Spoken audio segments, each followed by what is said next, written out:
গত 10 তারিখ পররাষ্ট্রনীতির সংস্কার নিয়ে আমার করা একটা এপিসোডের পর অনেকে অনুরোধ করেছেন যেন আমি ভারতের সাথে বাংলাদেশের কূটনৈতিক সম্পর্কের ভবিষ্যৎ এবং আমাদের করণীয় নিয়ে ভিডিও করি। আপনারা জানেন আমার গুরু খলিল ভাই, উনিও আমাকে ইমেলে তার যে মতামত জানাইছেন সেইখানেও তিনি বলছিলেন যে ভারতের সাথে কূটনৈতিক সম্পর্ক নিয়ে আমি সেইখানে কথা বলি নাই আগের এপিসোডে। ভারতের কূটনীতি বোঝা কোনো জটিল বিষয় না, কিন্তু আমার বুবু কাটাল রানী হাসিনা এই সহজ বিষয়টাকে আমাদের কাছে জটিল করে তোলার চেষ্টা করেছেন। অবশ্যই এটা ভারতেরই বুদ্ধি। তিনি নাকি ভারতকে যা দিছেন তা তারা সারা জীবন মনে রাখবে, তাই না? হ্যাঁ, দেখেছেন তো কি দিছে আর আমরা কি পাইছি তা আজকে দেখব। এই ভিডিওটা শুধু আমাদের সরকারের জন্য না, কূটনীতিকদের জন্য না, বরং কৃষক, ছাত্র, জনতা সহ বাংলাদেশের সকল নাগরিকের জন্য গুরুত্বপূর্ণ। কেন? কারণ আমাদের একমাত্র শত্রু হইল ভারত। জি না, আমরা একা তাকে শত্রু জ্ঞান করি না, তারাও আমাদের শত্রু বলেই মনে করে। এই শত্রু শত্রু খেলা তারাই শুরু করেছে, আমরা শুরু করি নাই। এটা আমার অনুমান না, আজকে প্রমাণ করবো এবং সবাইরে জানাবো প্রমাণ সহকারে। না হইলে বিপ্লবকে ব্যর্থ করার যেসব চেষ্টা ভারত করবে তা মোকাবেলা করা আমাদের দিয়ে সম্ভব হবে না। গত 16 বছর হাসিনা যেভাবে আমাদের সরকারের সব দপ্তরে ভারতের স্থানীয় দালালদের ঢুকাইতেছে, তাতে আমাদের জন্য নতুন করে সব ঢেলে সাজানো ছাড়া কোনো গতি নাই। যাই হোক, অনেক কথা আছে, তাই চলেন প্রথমেই দেখে নিই ভারতের কূটনীতিক দর্শন কি বলে। তারা কিভাবে আমাদের দেশটাকে দেখে, তারা কিভাবে কূটনীতিকে দেখে, কূটনীতি তাদের কাছে কি। ভারতের কূটনীতিতে চাণক্য, কৌটিল্যকে তাদের মন্ত্রগুরু বলে মনে করে। এই কৌটিল্য হলো খ্রিস্টপূর্ব 300 শতাব্দীর দিকে ভারতবর্ষের রাজা চন্দ্রগুপ্ত মৌর্যের প্রধানমন্ত্রী। তিনি রাষ্ট্র পরিচালনার উপর একটা বই লিখেছিলেন অর্থশাস্ত্র নামে। এই বইটা প্রায় দ্বাদশ শতাব্দী পর্যন্ত প্রাচীন ভারতে ব্যবহার করা হইতো। তবে ভারতে মুসলিম সাম্রাজ্যের বিস্তারের পর থেকে এই বইটা কেউ আর খুঁজে পাই নাই। মুসলমান শাসনকর্তারা ভারতের প্রাচীন ফিলোসফিকে জয় বাংলা করে দিছিল। যাই হোক, পরে 1905 সালে আবার সবার অজানা এই মাস্টারপিস ভারতের একজন কৃষক উদ্ধার করছিল এবং একজন সাধারণ ব্রিটিশ সেই বইটা ভারতে সংরক্ষণ করার ব্যবস্থা করে। আর বর্তমানে এই অর্থশাস্ত্র, কৌটিল্যের অর্থশাস্ত্র ভারতের প্রধানমন্ত্রী মোদী, পররাষ্ট্রমন্ত্রী জয়শঙ্কর থেকে শুরু করে অনেক নতুন পুরানো নেতার রাজনৈতিক আদর্শে পরিণত হয়েছে। ভারত আবার কৌটিল্য ইকোনমিক কনক্লেভ করার মাধ্যমে এই দর্শন সবার কাছে খাওয়াইতে চায়, দেখাতে চায় এটা আমাদের অরিজিনাল জিনিস, বুঝছাও। এটা ইন্টারেস্টিং গল্প বলি এই কৌটিল্য প্রসঙ্গে। চন্দ্রগুপ্ত মৌর্যকে কৌটিল্য মানে তার প্রাইম মিনিস্টার সামান্য পরিমাণে খাবারের সাথে একটু একটু করে আর্সেনিক মিশাই দিত, মানে সে বিষ যেটাকে বলে। কেন? উদ্দেশ্য ছিল যে একটু একটু করে বিষ খাওয়াইলে তার শরীরে বিষের বিরুদ্ধে একটা প্রতিরোধ ক্ষমতা গড়ে উঠবে, যাতে শত্রুরা তাকে বিষ প্রয়োগে হত্যা করতে না পারে। এটা কিন্তু খুব সাইন্টিফিক, কারণ আধুনিক চিকিৎসা বিজ্ঞানও মিথ্রিডাটিজম বলে একটা শব্দ আছে। এর মাধ্যমে অল্প অল্প মাত্রার বিষ গ্রহণ কইরা বিষের প্রতি প্রতিরোধ ক্ষমতা গড়ে তোলা সম্ভব। ঠিক যেভাবে অ্যান্টিবায়োটিক রেজিস্ট্যান্স হয় না ব্যাকটেরিয়ার, জীবাণুর, ওই রকম আর কি উঙ্কা। তো কথিত আছে যে একবার চন্দ্রগুপ্ত মৌর্যের রানী দুর্ঘটনাক্রমে ওই খাবারটা একটু খেয়ে ফেলে, আর্সেনিকযুক্ত খাবার। রানী তখন সন্তান সম্ভবা ছিলেন, তো বিষের প্রভাব থেকে তার অনাগত সন্তানদের বাঁচানোর জন্য রানীর পেট চিরা কৌটিল্য শিশুকে বাইর করছিল। এটাই হইতেছে ইতিহাসের প্রথম সিজারিয়ান সেকশন, বুঝাও। এই ছেলের নাম হইতেছে বিন্দুসার। বিম্বিসার না আবার কলে বিন্দুসার। বিন্দুসারের ছেলে হইতেছে সম্রাট অশোক। বুঝা গেছে? জীবনানন্দের বর্ণনাটা সেন যখন পড়ি না, উটি লেখা আছে না, বিম্বিসার অশোকের ধূসর জগতে সেখানে ছিলাম আমি। এই বিম্বিসার অশোক বইলা একটা ধাঁধা লাগাই দেন কিন্তু জীবনানন্দ। বিন্দুসার অশোক হইলে পিতা পুত্র হইতো, তাই না? এটা না করে একটা টুইস্ট দিছে বিম্বিসার কইয়া। এখানে এসে মনে হয় আসলে কি ঠিক পড়তেছি না ভুল পড়িচ্ছি না, তো সেই সময়টা ধূসর হয়ে যাওয়ার জন্য এরকম হয়েছে নাকি, বুঝাও। কি সুন্দর, এটা কাব্যিক একটা মোহের মধ্যে ফেলা দেয়, বুঝেছেন? জীবনানন্দের এটা কলে মুন্সিয়ানা। তো আমার কাছে ওই যে পাখির নীরের মতো চোখ তুলে নাটোরের বনলতা সেন এই লাইনের চাইতে ওই যে বিম্বিসার অশোকের ধূসর জগতে এই লাইনটা আরো বেশি কাব্যিক বলে মনে হয়। যাই হোক, কাব্যবাদ দিই, হ্যাঁ, আসল আলাপে আসি। কেন কৌটিল্যের অর্থশাস্ত্র সম্পর্কে আমাদের জানা এবং বোঝা জরুরি। ভারত আমাদের শত্রু রাষ্ট্র না বন্ধু রাষ্ট্র? এই প্রশ্ন সবাই করলেও কোনো রাজনৈতিক দল কখনোই সরাসরি উত্তর দিতে স্বাচ্ছন্দ্য বোধ করে না, ভয় পায় আর কি, কখন ভারত তাদের গদি নড়ায় দেয়। তাই বলে সবাই যে কবে যে ভারত আমাদের বন্ধু রাষ্ট্র তা কলে না। এটাই আমাদের সমাজে ইনশাল্লাহ বলার মতোই সত্য। হাসিনা বাবুর আমলে তো ভারতকে বন্ধু বলাটা একটা ফ্যাশন ছিল। বাংলাদেশের কোনো জাতীয় অর্জনে ওই ভারতের প্রধানমন্ত্রী রাষ্ট্রপতি থেকে শুরু করে মন্ত্রী মুখ্যমন্ত্রী আগমন খুব কমন ছিল না, সাধারণ ঘটনা ছিল না। কিন্তু হঠাৎ কি হইলো যে ময়ূক পাগলা হইয়া গেল। এই যে দেখেছেন এডিটর সাহেব, এটা দেখান না, ওই তিরিং বিরিং করে লাফায় না, দেখান না। ও কলে তারেক হেভি ঠাপাইছে, ওই যে গণ অধিকারের তারেক, বুঝাও। আর তারেকের ভিডিওটা দেখা, তারেক কি কইছিল যে জামাতকে আপনার পাশাত কামড় দিছে, দেখান না ওইটা। আরে বাবর কে? বাবর কে? কে? বাবর ভারতের বাপ। হ্যাঁ, বাবর ভারতের বাপ। আর আচ্ছা ঠিক আছে, ঠিক আছে। সমস্যা কি বলেন তো? আমার আমার আমার আমার সমস্যা হচ্ছে জামাতি এবং জেহাদিরা। বন্ধ করতে পারবেন? কেন জামাতিরা আপনার পাশে কামড় দিয়েছে বলেন? বিজেপির নেতারা উল্টা পাল্টা বলা শুরু করলো। এই দেখেন, ভিডিও দেখেন। বাংলাদেশের সঙ্গে যুদ্ধ ভারতের কাছে তো কয়েকদিনের ব্যাপার নয়, কয়েক মিনিটেই ফয়সলা হয়ে যাবে। আমরা বড় ভাই হিসেবে চিমটি কাটছে, আঁচড় কাটছে, সহ্য করছি, তো বেড়া আমরা দেবই। বাংলাদেশের সীমান্তে কাঁটাতারের বেড়া বসানোর দরকার হইল, দেখেছেন? আরো কত কি। আসলে বাংলাদেশের সাথে ভারতের কোনো বন্ধুত্ব সম্পর্ক নাই, কখনো ছিল না। তবে ভালো সম্পর্ক আছে তার সেবাদাসী হাসিনা, তার দল আওয়ামী লীগের সাথে। আমাদের পররাষ্ট্র মন্ত্রণালয়ে যারা ভারতে কাজ করেছেন তারা সবাই জানেন যে ভারত আমাদের কতটা নিচু চোখে দেখে। যারা ঘুরতে গেছেন, চিকিৎসা নিতে গেছেন, তারা জানেন যে মুম্বাইতে তো বাংলাদেশের পাসপোর্টধারীদের তারা হোটেলে বুকিং পর্যন্ত দেয় না, দেখেছেন? হাসিনার আমলেও ভারত শুধু আমাদের থেকে সুবিধাই নিছে, কিচ্ছু দেয় নাই। ট্রানজিট নিছে, চট্টগ্রাম পোর্ট দিয়া মালামাল পরিবহনের অনুমতি নিছে, বাংলাদেশকে ভারতের মনোপলিতে পরিণত করেছে, আমাদের সরকারি প্রতিষ্ঠানগুলোকে শেষ করে দিছে। বিনিময়ে আমরা কি ওই মুজিবের আমলে স্বাক্ষর করা ফারাক্কার ন্যায্য পানির হিস্সা পাইছি? পাই নাই। আমরা কি হাসিনার আমলের তিস্তা চুক্তি দিয়া পানির ন্যায্য হিস্সা পাইছি? পাই নাই। তার কারণ কি? কারণটা হইতেছে কৌটিল্যের একটা থিওরি আছে, mandala theory. Mandala Nelson Mandela না, মান্ডালা মন্ডো থিওরি আর কি। তার মানে কোন রাজার পাশের রাজ্য তার বন্ধু না, পাশের রাজ্য হইল তার বন্ধু, বুঝছাও? চলেন একবার ম্যাপ দেখে আসি। ভারতের আশেপাশে যত রাষ্ট্র আছে তার মধ্যে একমাত্র বাংলাদেশের সাথে তার কথিত বন্ধুত্ব ছিল, মানে একমাত্র সেবাদেশী হাসিনার মাধ্যমে সে বন্ধুত্ব ছিল। কিন্তু পাকিস্তান, নেপাল, ভুটান, শ্রীলঙ্কা, মালদ্বীপ, এমনকি মিয়ানমারের সাথে ভারতের অত ভালো সম্পর্ক না, তাই না? বন্ধুত্ব নাই। বাংলাদেশে ভারত প্রভু তার সেবাদাসী হাসিনাকে একটা চুষনি দিয়ে বুঝ দিছে, ওই যে তো বন্ধু। এটাও আসলে একটা কৌটিল্য মতে ভারতের পররাষ্ট্রনীতির একটা অংশ কলে। এটা আমরা দেখমুনি, হাসিনা ফাসিনা কিছু না। এটা বোঝার জন্য চলেন দেখি কৌটিল্যের পররাষ্ট্রনীতিতে কি লেখা আছে। কৌটিল্যের পররাষ্ট্রনীতিকে বলে 6-fold পলিসি, মানে 6 স্তরের পলিসি। এটা একটা সংস্কৃত খটোমটো বাংলা আছে, ষটগুণ্য সিদ্ধান্ত। যাই হোক, আমি ইংলিশটাই কব, কারণ ইংলিশে কইলে তো ঠিকই কইছি, তাই না? তো যাই হোক, এই 6-fold পলিসি অনুযায়ী পররাষ্ট্রনীতি 6 ভাবে পরিচালনা করা যায়, 6 ভাবে, বুঝছাও? কি কি? শান্তি, যুদ্ধ, নিরপেক্ষতা, আগ্রাসন, জোট এবং দ্বৈত নীতি। হ্যাঁ, বুঝছাও? 6টা। তো প্রথম আলাপ হইতেছে শান্তি নিয়ে, মানে কৌটিল্যের শান্তি নীতি কি কূটনীতিতে। কৌটিল্য কয় যে একজন রাজা তখনই শান্তি স্থাপন করবে যখন সে দেখবে যে শত্রু রাজা তার ক্ষতি করার সামর্থ্য রাখে। তার মানে হইলো দৌড়ের উপরে রাখতে পারলে ভারত শান্তির কথা বলবে, বুঝছাও? 2001 সালে রৌমারিতে সীমান্তে আমাদের তৎকালীন বিডিআরের মাইরের কথা মনে আছে না? এডিটর সাহেব মাইর হবে, মাইরের সাউন্ড হবে। কেমনে তাদের বিএসএফকে আমাদের বিডিআর জওয়ানেরা দৌড়ের উপরে রাখিছিল, মনে আছে না?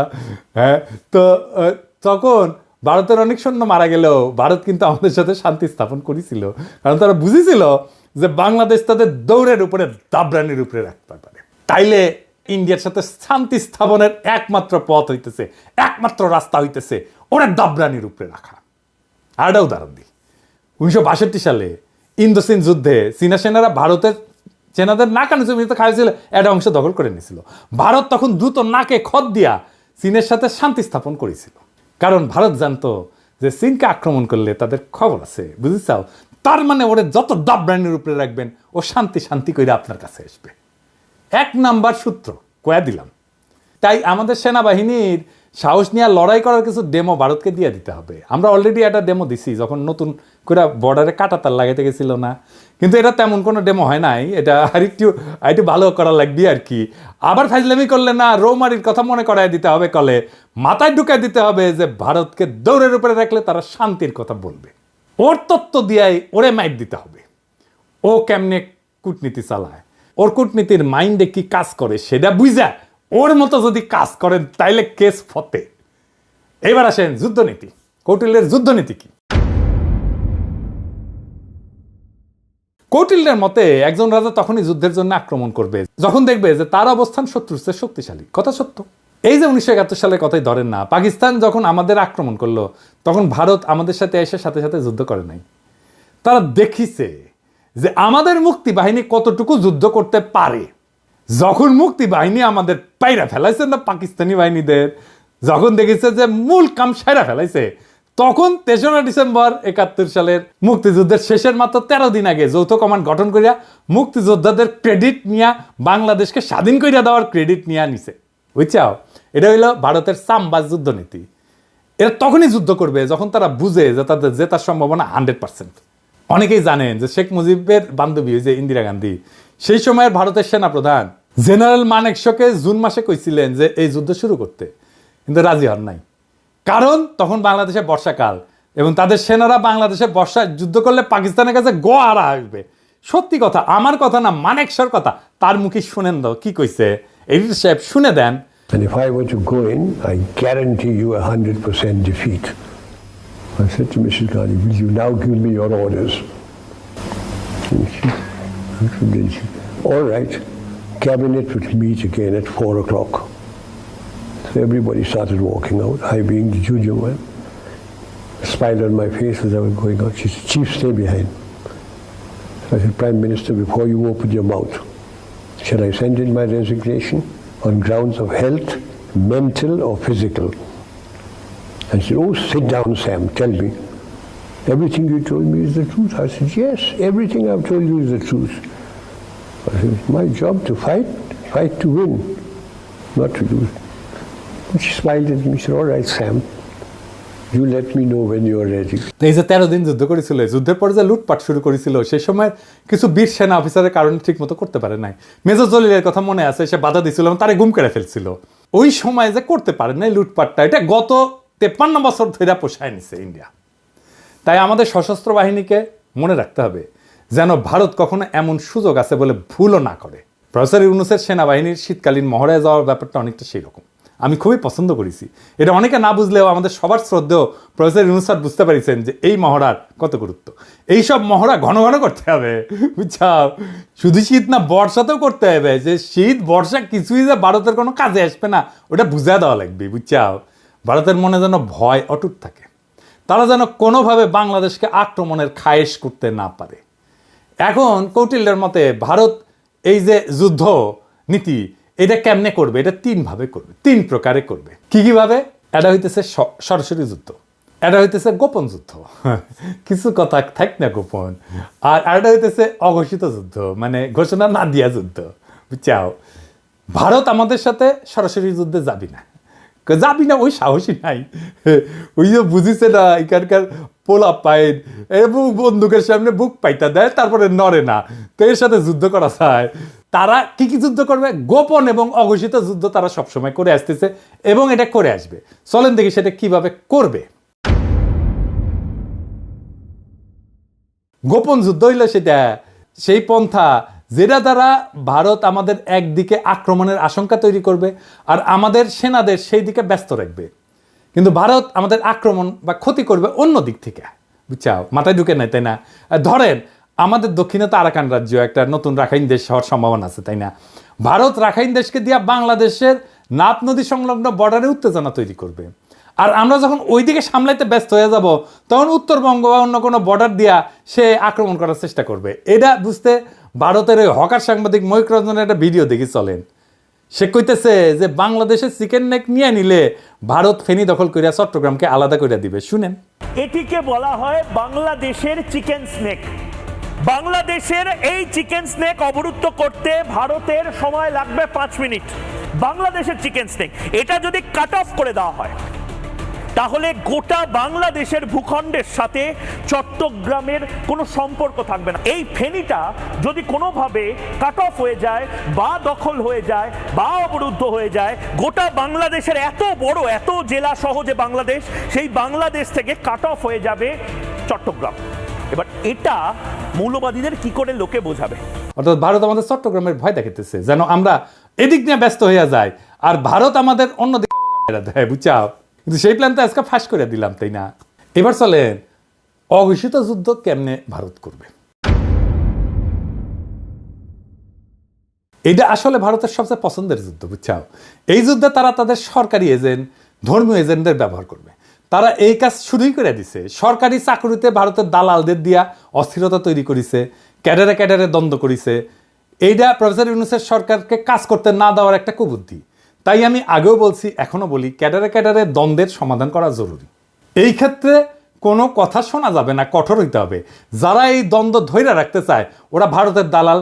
সবার অধিকার এবং প্রাপ্যতায় সাম্য দরকার। তারপর যদি আমলারা যদি কাজ ঠিক মতো না করে তাহলে পাছায় লাথি দিয়া চাকরি থেকে বের করে দেন। আমি গত ভিডিওতে তো পররাষ্ট্র অফিসারদের সুযোগ সুবিধার কথা কইছিলাম, তাই না? প্রশাসন ক্যাডার মনে হয় আমার উপর মাইন্ড করেছে যে দাদা তো ওদের কথা কইলে আমাদের কথা কিছুই কয় নাই। হ্যাঁ, এবার বুঝেন কেন বলছি। যতদিন ক্যাডার ক্যাডার দ্বন্দ্ব থাকবে ততদিন আমাদের সার্বভৌমত্ব ভারতের আগ্রাসী নীতির হাতে পরাজিত হওয়ার সম্ভাবনা থাকবে। এটা তো আমরা হতে দেব না, তাই না?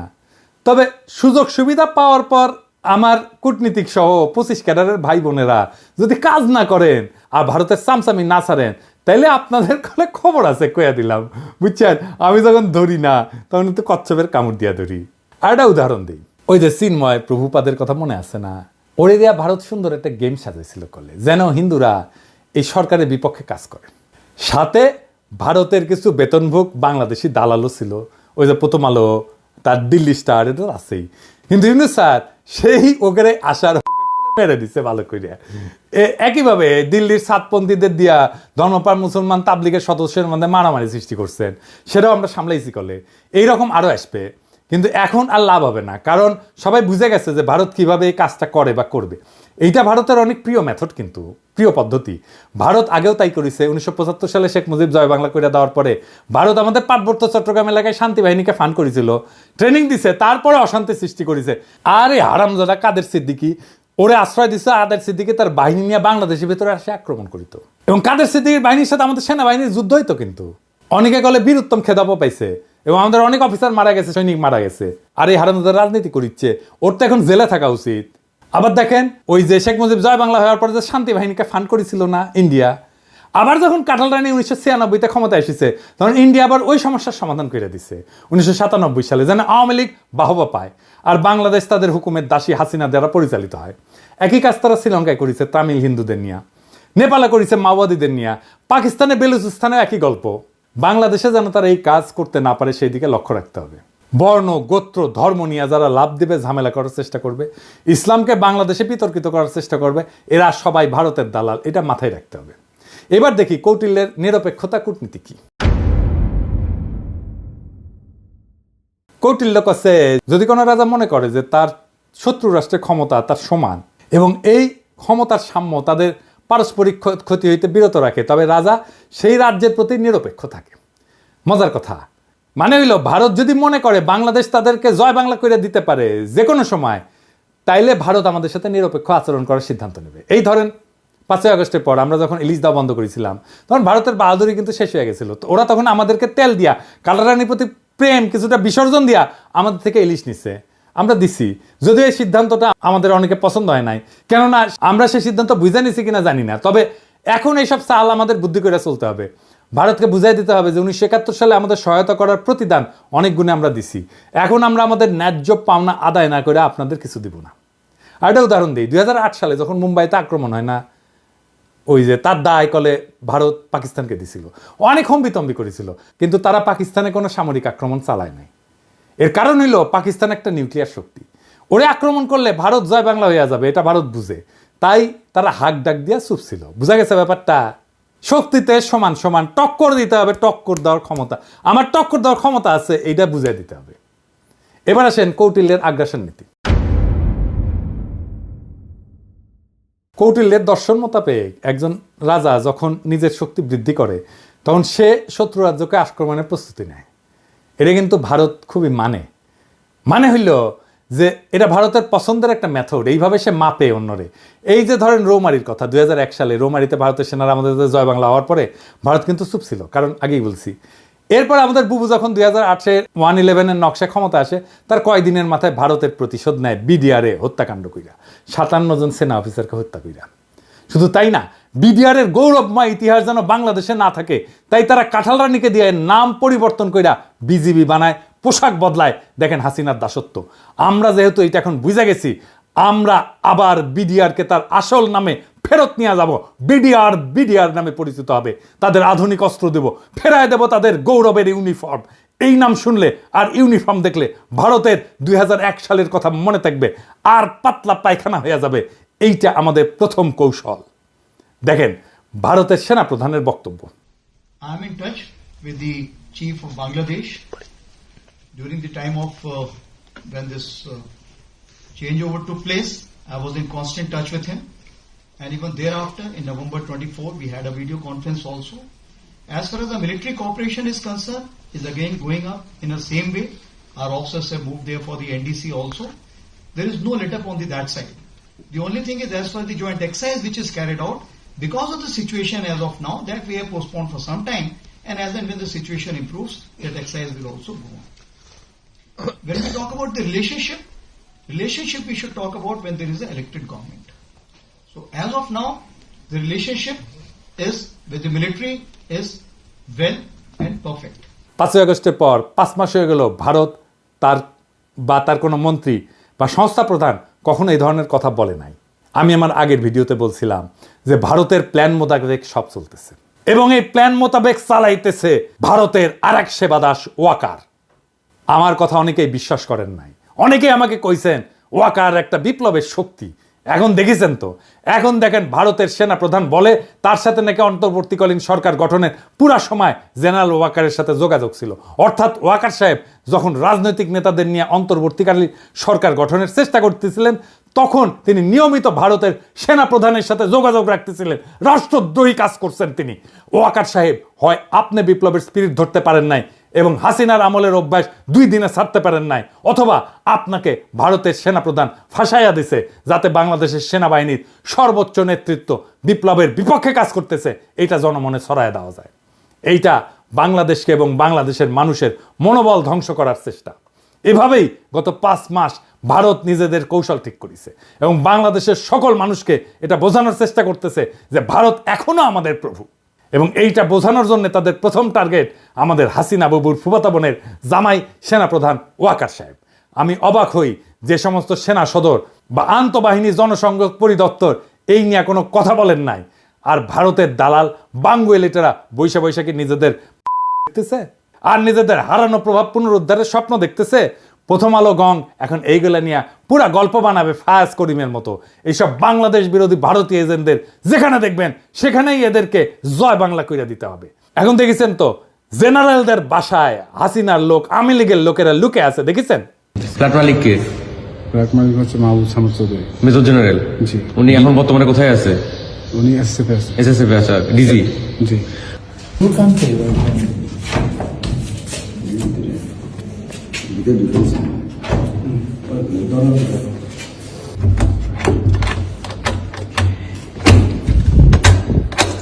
এক্সকিউজ মি, কেউ যদি থেকে থাকেন আসেন, কথা বলেন, বের হন, নাইলে আমরা কিন্তু দরজা ভাঙতে বাধ্য হব।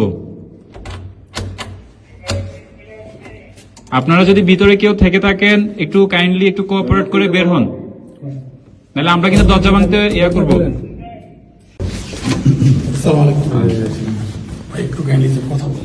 না কে? না কে?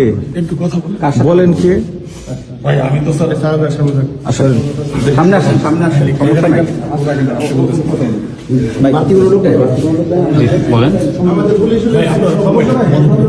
মহিলা বন্ধ করে আপনি একটু আসুন।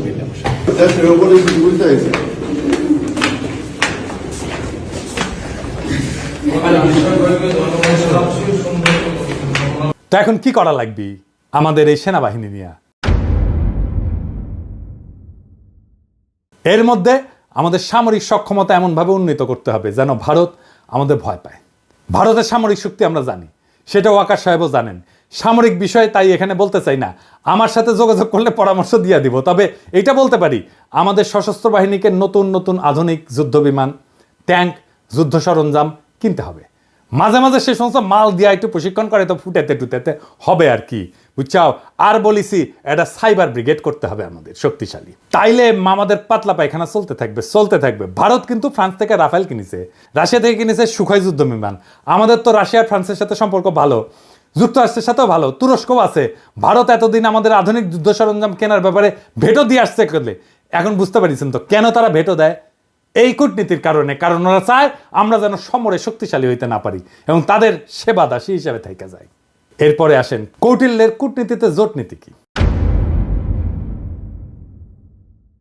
কৌটিল্য বলে দিছে যে যখন রাজা যুদ্ধ করবে না তখন সে অন্য শক্তিশালী রাজ্যের সাথে জোট গঠন করবে এবং নিজেকে সেই শক্তিশালী রাজার হাত থেকে নিরাপদ রাখবে।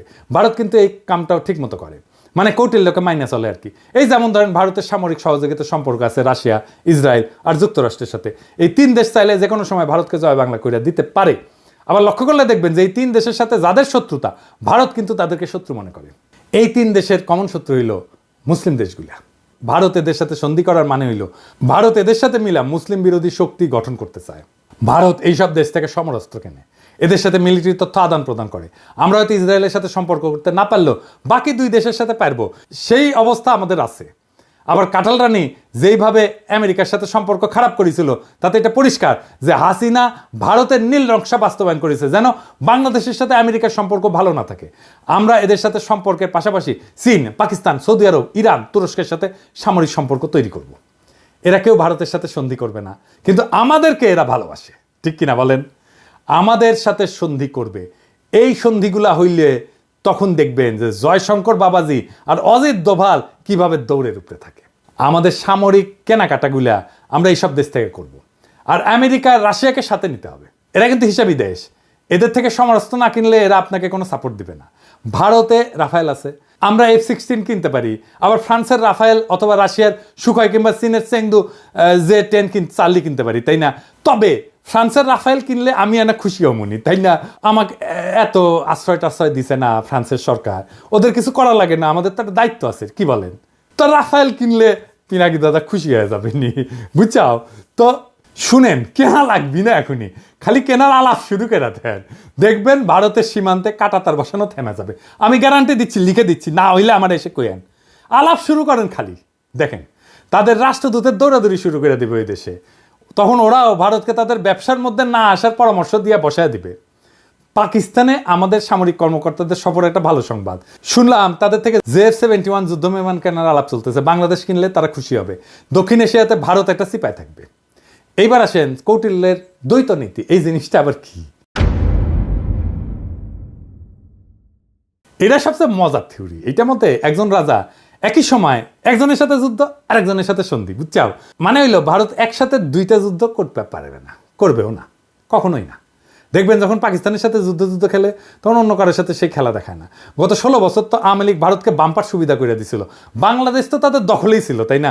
ভারত নিশ্চিন্তে অন্যদের সাথে ঝামেলা করে গেছে। এখন তো সেই মজা আর নাই। এখন আমরা ভারতের শত্রু সকল দেশের সাথে আলাদা আলাদা করে সম্পর্ক তৈরি করব। আধুনিক বিশ্ব ব্যবস্থায় সম্পর্কের অন্যতম মাধ্যম হইল ব্যবসা এবং বাণিজ্য, এই সম্পর্ক জোরদার করা। এইবার আসেন আমাদের ভারত নীতি কেমন হবে, কি দিয়ে আমরা ভারতকে সাইজ করতে পারবো, ওরা দৌড়ের উপরে রাখতে পারবো, প্রত্যেক দিন দাবরানির উপরে রাখতে পারবো। এটা আমাদের জানা দরকার না? আসেন দেখি। অনেকে মনে করে আমরা ছোট দেশ, ভারত ছাড়া আমরা চলতে পারবো না। আরামজাদা, চলতে পারি কিনা তুই দেখ আমাদের দায়িত্ব দিয়ে দেখ পারি কিনা। আমি প্রফেসর ইউনূসকে কইব যে আপনি অনতিবিলম্বে সার্কের কার্যক্রম চালু করেন। দরকার হলে বাংলাদেশ সম্মেলনের ডাক দিবে, আয়োজন করবে, এতে সকল দেশের সাথে বাংলাদেশের সম্পর্ক উন্নত হবে। ভারত আসতে যাবে না জানি, কারণ তারা পাকিস্তানের সাথে এক টেবিলে আলোচনায় বসবে না। আমাদেরকেই সুযোগটা নিতে হবে। এই জন্যেই আমরা ভারতকে ছাড়াই সার্কের কাজ শুরু করব।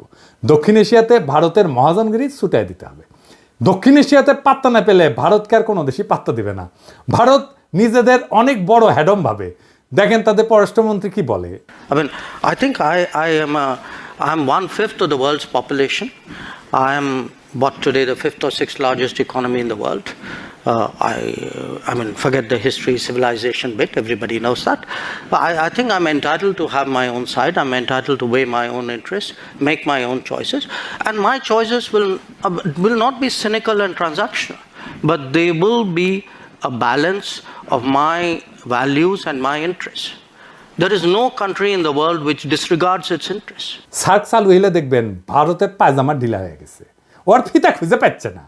সাথে আমরা অবজারভার হিসেবে নিব চীন, রাখাইন, এইসব দেশকে, তারা খুশি হবে। আফগানিস্তানকে নিব, রোহিঙ্গা সমস্যার সমাধানে নতুন গতি আসবে। আর ইন্ডিয়াকে আমরা বাস দিতেই থাকবো। আগে কইছিলাম যে ভারত তার কোনো প্রতিবেশী দেশকে বন্ধু মনে করে না। আমরা ভারতকে বন্ধু মনে করার কোনো ঠেকা নাই আছে, ওরাই তো মনে করে না। আমাদের ভুলে গেলে চলবে না যে আমরা 18 কোটি মানুষের একটা বাজার, পৃথিবীর 8ম বৃহত্তম বাজার, আমাদের ক্রয় ক্ষমতা বিশ্বে 25তম। আমাদের এইখানে সবাই তার পণ্যের বাজার করতে চাইবে, সবাই। আওয়ামী লীগ বাংলাদেশকে ভারতের একক বাজারে পরিণত করছিল। বিগত 5 বছরে, বিশেষ করে কোভিডের পর ভারত থেকে আমাদের আমদানি কতটা বাড়িছে দেখেছেন? দেখেন, শুধু 2022 সালে ভারত থেকে বাংলাদেশ আমদানি করেছিল $14 বিলিয়ন, আর যেখানে বাংলাদেশ থেকে ভারত আমদানি করেছিল মাত্র $2 বিলিয়ন। মানে হইল হাসিনা বাংলাদেশের টাকায় ভারতের কোভিড থেকে হওয়া ক্ষয়ক্ষতি মিটানোর ঠিকানি ছিল। না হলে ভারতের এত দুঃখ কারণ দেখি না। ভারতের সাথে আমাদের ব্যালেন্স অফ ট্রেড হবে সমান সমান, লাগলে আমাদের পক্ষে বেশি হবে, কারণ ভারতের জনগোষ্ঠী আমাদের 10 গুণ। আমরা যা ভারত থেকে কিনবো, ভারতের আমাদের 10 গুণ কিনতে হবে আমাদের কাছ থেকে। ভারত আমাদের থেকে সমান সমান আমদানি না করলে আমরা ভারত থেকে পণ্য আমদানি বন্ধ রাখবো। ভারত থেকে আমরা সবচেয়ে বেশি আমদানি করি তেল, তুলা, পশুখাদ্য, মোটরযান ইত্যাদি। এইগুলো আমাদের নিকটবর্তী দেশগুলো থেকে সহজে আমদানি করা সম্ভব। আমরা এই সেক্টরগুলোতে চোখ রাখবো, আর এই সেক্টরগুলোতে ভারত থেকে আমদানি বন্ধ না করা হইলে আমরা দরকার হলে রাস্তায় নামবো, আবার সংগ্রাম করব। মেসেজ ক্লিয়ার, ভারতের একচেটিয়া আমদানি বাদ। লাগলে চীন থেকে আমদানি হবে, লাগলে রাশিয়া থেকে আমদানি হবে, ওদের সাথেও ব্যালেন্স অফ ট্রেডের অবস্থা ভালো না। তবে ভারতের শত্রু আমাদের বন্ধু হইতেই পারে, আর আমাদের সাথে ফাজলামি করলে আমরা চীনকে দিয়ে ভারতের কান চুলকাইতে পারবো। তখন ভারত বুঝবে যে কৌটিল্য আমরাও বুঝে গেছি, বুঝছাও। আর বুঝেছেন তো, আমি তো কইছিলাম যে রাশিয়া থেকে ট্রাক কেনা লাগবে। এই যে দেখেছেন না ট্রাক কত সুন্দর, দেখেছেন? রাশিয়া থেকে ট্রাক কেনেন, ইন্ডিয়ার ট্রাক দিয়ে কি করবেন? দেখেছেন, মুখে হাসি ফুটেছে। এই যে আমার ক্ষুদ্র ভাতারা খুশি হয়ে গেছে রাশিয়ার ট্রাক দিকে। তা আমাদের ভারত নীতি খুব সোজা। 1971-এর পর থেকে আওয়ামী লীগ যে চুক্তি করেছে ওইগুলো আমাদের পুনর্বিবেচনা করতে হবে। ভারত যদি কোনো চুক্তি না মানে, তাহলে আমরা সব চুক্তি বাতিল করে দেব। ভারত বাংলাদেশের 64টা অভিন্ন নদীর একটা নদীতে যদি ঠিক মতো পানি না আসে, তাহলে ভারতের ট্রানজিট বন্ধ করে দেওয়া হবে। সীমান্তে ওদের শাকসবজি কাঁচামাল যেন পয়সা নষ্ট হয়ে যায়। একবার এই কাজ করে দেখবেন ভারত কিভাবে সোজা হয়ে থাকে। আমরা যেভাবে হাসিনার রেমিটেন্স বন্ধ করে দিছিলাম না, ঠিক সেইভাবে ভারতের বাংলাদেশ থেকে উপরি কামাই যদি বন্ধ করে দেন, তাহলে দেখবেন সোজা। ভারতে কেউ শপিং করবেন না, ভারতে কেউ চিকিৎসা করতে যাবেন না। ভারতের টিভি চ্যানেল বাংলাদেশে চালানো হলে বাংলাদেশের টিভি চ্যানেলগুলো ভারতে চালাতে দিতে হবে। আমাদের টিভি চ্যানেল টাকা দিয়ে কিনতে হবে ওদের। এই বাজার হারানোর ভয় ভারতের মধ্যে ঢুকলেই দেখবেন সব ঝরছাড়া। সেদিন দেখলাম বাংলাদেশ সরকার ভারত থেকে 1137 কোটি টাকার ডিজেল কিনবে বলে সিদ্ধান্ত নিচ্ছে। কি আর করবো, কি আর বলবো, বুঝতে পারছি না। জুলাই বিপ্লবের পরে আমাদের প্রায় 2000 ছাত্রছাত্রী প্রাণ হারাইলো ভারতের সেবাদাসী হাসিনার পুলিশের গুলিতে। এখন আমাদের ডিজেল কেনার জন্য আর ভারত ছাড়া কারোর চোখে পড়ে না। তো এই জ্বালানি উপদেষ্টার সাথে আমার অনেক বন্ধু বান্ধব ওনারা সম্মান টন্মান করে, সেজন্য কিছু কইছিলাম না এতদিন। কিন্তু বুঝেন জ্বালানি উপদেষ্টা সাহেব, কামটা আপনি খুব খারাপ করেছেন। আপনারা ওয়ার্নিং দিলাম, ডিজেল কেনার জায়গা পান না আপনি। হ্যাঁ, আরো তো 6টা দেশ থেকে তো ডিজেল তেল কিনতেছেন।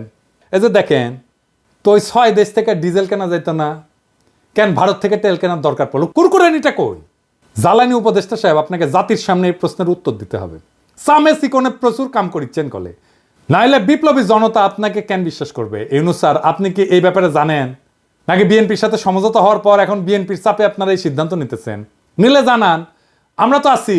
যেই দল গত 10 বছরে মুরগির ক্ষোভ থেকে বাইরে যেতে পারে নাই, সেই দল এখন নিজেদের জুলাই আন্দোলনের মাস্টার মাইন্ড বলে, আবার ক্ষমতা আসার জন্য ভারতের সাথে আতাত করে, যেন ভারতের প্রভুত্ব বাংলাদেশে টিকে থাকে। এমনিতে আপনাদের জনসমর্থন কেমন এটা তো বুঝবার পারিচ্ছেন। মানে ওই দলকে কইতেছি যে আসতে চায় ক্ষমতায়, তারপরে যদি ভারতের দাস হিসেবে পরিচিত পান, তাহলে ক্ষমতা আসলেও সে ক্ষমতা ধরে রাখতে পারবেন না। হাসিনারে নামাইতে যদি 36 দিন লাগে, আপনারা 36 ঘন্টায় নামায় দেওয়া যাবে। খুব সাবধান, এটা ইন্টারনেটের যুগ, উন্নত প্রযুক্তির দুনিয়া, কিন্তু সরকার চালানোর অভিজ্ঞতা আপনাদের নাই। আমরা জানি কিভাবে কি করতে হয়, আপনাদের চেয়ে আমরা অনেক ধাপ আগে।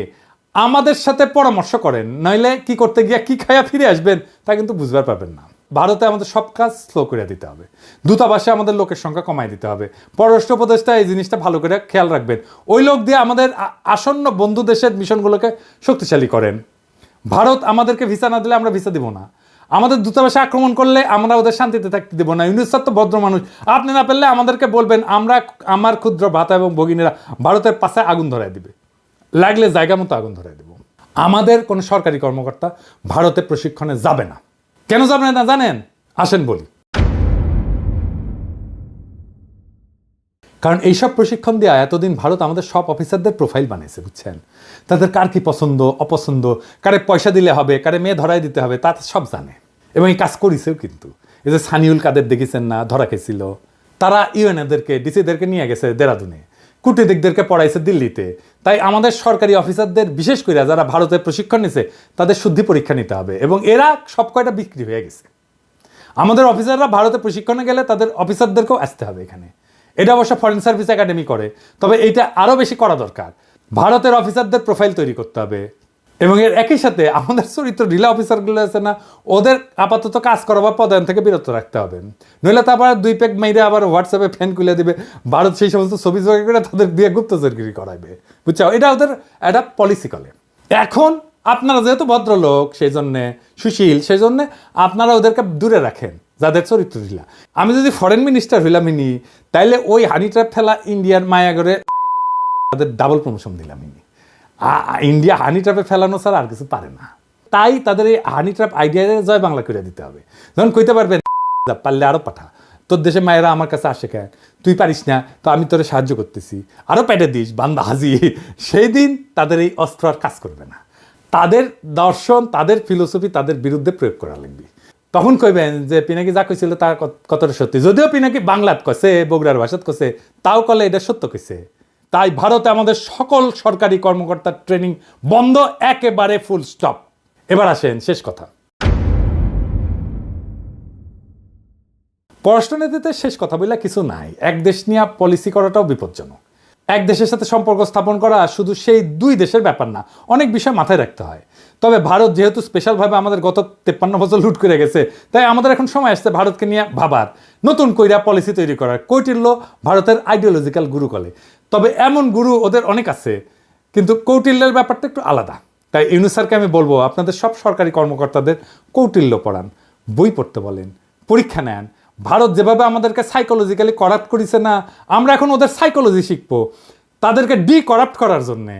আজকেই আর ফল আসবে না, কারণ সরকারে তাদের অনেক গোপন সেবাদাসী আছে। তবে এইভাবে আগাইলে আশা করা যায় আমরা 5-10 বছরের মধ্যে আমাদের হারানো মেরুদণ্ড আবার ফিরে পাবো। আর আওয়ামী লীগ হইল ভারতের দাস, দেশের শত্রু। এটা আজ আবার প্রমাণ করলাম, এটা দর্শন দিয়া করলাম। এইবার অনেকে তো বলে যে পিনাকি না বুঝেই বলে, তাদের জন্য সমালোচনার আহ্বান রইল। ভারতের পররাষ্ট্রনীতি আমি যেভাবে খুইলা দেখাই দিলাম, এটার বাইরে কোনো কথা আছে কিনা, ভারত নিয়ে যে দালালি করবে তাদের কলে খবর আছে। আপনারা সরকারি পদ্ধতি সামলান, আর আমি তাদের স্থায়ী সেবাদাসী প্রথম আলো আর ডেইলি স্টার দেখতেছি। এরাই মিডিয়াতে উল্টাপাল্টা লিখবে, মানুষকে ভারতের মুখাপেক্ষী করতে সব চেষ্টা করবে। আগাম কইয়া দিলাম আপনাদের প্ল্যান, চেষ্টা করে দেখেন, ফাল দিলে কলে খপ করে ধরবো, ধরে ফেলামো। জিয়াফতে এখন লোক হচ্ছে ক্যাঙ্কা, দেখেছেন? আজকে আয়োজিত হতে যাচ্ছে সামাজিক জিয়াফত। এই জিয়াফতের উদ্দেশ্য হলো শহীদ পরিবার, আহত সহযোদ্ধা এবং ছাত্র জনতাকে সম্মান জানানো। এই জিয়াফতে 5000-এর অধিক মানুষকে গরু জবাই করে খাওয়ানোর ব্যবস্থা করা হয়েছে। আমরা যদি চারপাশটা একটু দেখাই, আপনারা এই পাশটায় দেখেন কি পরিমাণ মানুষ এখানে স্বেচ্ছায় এসে উপস্থিত হয়েছে। তাদের উপস্থিতি প্রমাণ করে শহীদদের প্রতি সাধারণ মানুষের এবং আহতদের প্রতি সাধারণ মানুষের ভালোবাসা এবং আবেগ কতটা বেশি। বাড়ির সামনে কলে গরু ফেলামো আর জবদমু, গরু ফেলামো আর জবদমু, কাইন্দা কলে কুল পাবেন না। তখন আবার কয়েন না সাবধান করি নাই। ইনকিলাব জিন্দাবাদ।